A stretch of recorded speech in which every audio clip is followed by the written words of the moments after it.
I just pray that this is not a decline and we're going to see even worse this season. I pray he bounces back. I pray he finds his confidence and ultimately starts shipping in.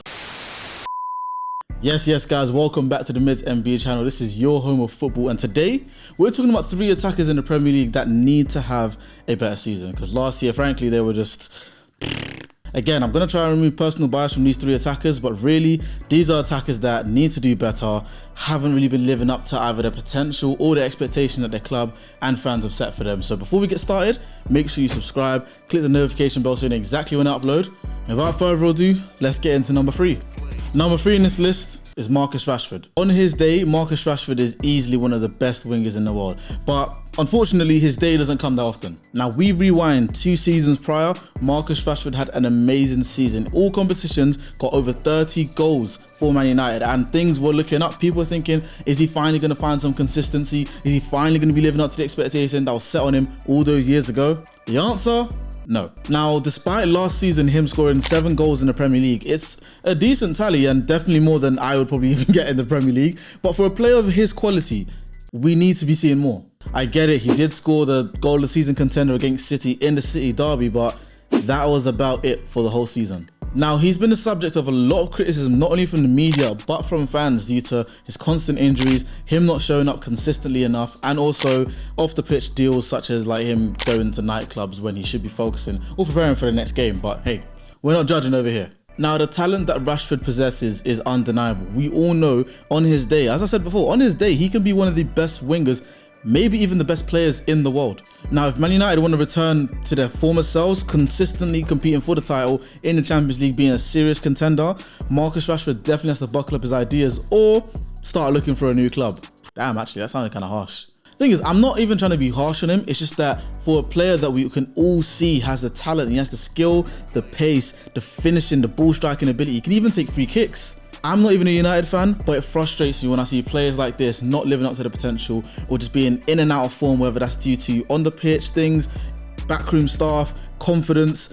It's really sad to see, and I hope that this year he can improve. In the 22-23 season, he managed to score 17 goals in the Premier League and 6 in the Europa League. Now, if this doesn't say main man for Manchester United, I don't know what does. When we look at the Premier League alone, for his combined goals and assist tally per 90, we see him rise to the 96th percentile. Now, a quick side note for those of you who might not understand the stats, when it comes to percentiles, essentially, if for example you're in the 96th percentile, it really means that only 4% of people in that overall group study did better than you or had a higher score than you. So if we bring this back to context, with Marcus Rashford being the 96th percentile for goals and assists per 90 in the Premier League 2 years ago, that means there's only a few percentage of players, only 4% of players had a higher goals and assist tally per 90 than him that season. Now, the same can be said for his goals and expected goals per 90 in that season, which ultimately is why he was such a key player for Man United, going to win that Carabao Cup and finishing in the Champions League spot. Number 2 on this list is Gabriel Martinelli. Now, for me, I am a big fan of Gabriel Martinelli. I love his electric pace, the sort of erraticness of his wing play, the fact that you don't even know what he's going to do next. Is he going to go to the line and cross it? Is he going to cut in and try a sharp shot? But it's just not working for him right now. It's not clicking.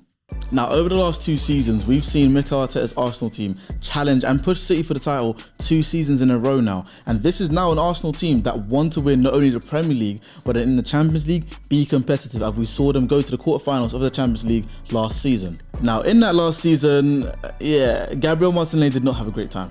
Despite playing over 30 games for the Gunners in the Premier League last year, he only managed to notch 6 goals on his tally, and in the Champions League, only scored twice. Now again, this is a young winger that has a lot of promise, a lot of potential, and a lot of talent. We've seen him deliver in the Premier League before. 2 seasons ago, he got 15 goals, which actually saw him become one of the highest goal-scoring Brazilians in the Premier League. Not in terms of overall tally, but in terms of how many they can get in one season before people jump at me. Now again, this is someone who's been touted by a Brazilian legend as one of the best talents of the century. But unfortunately, I just don't really know where it's going wrong with Martinelli. It seems like over the past 18 months, he's lost a bit of confidence. He's lost that X factor that he used to have. Now, with this Arsenal team trying to win the title and trying to establish themselves as one of the best teams in the world, Mikel Arteta has proven to be ruthless. Take a look at Smith Rowe. Smith Rowe had been plagued with injuries and unfortunately, despite his undeniable talent, wasn't able to get into the squad and ended up leaving Fulham for around 30 mil. I do not want the same thing to happen to Gabriel Martinelli. Now, if he does fail to produce again this season,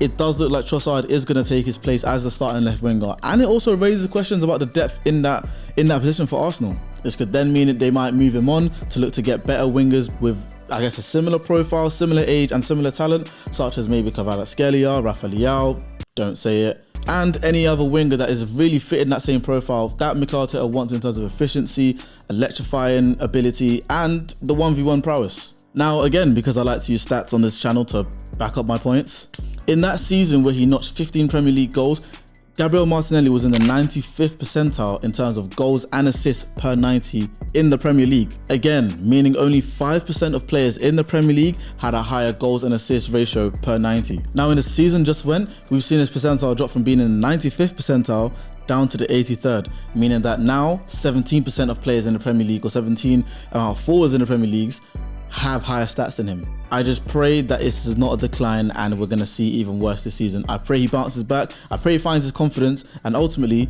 starts shipping in for Arsenal so they can potentially end this drought of not winning the Premier League for so long.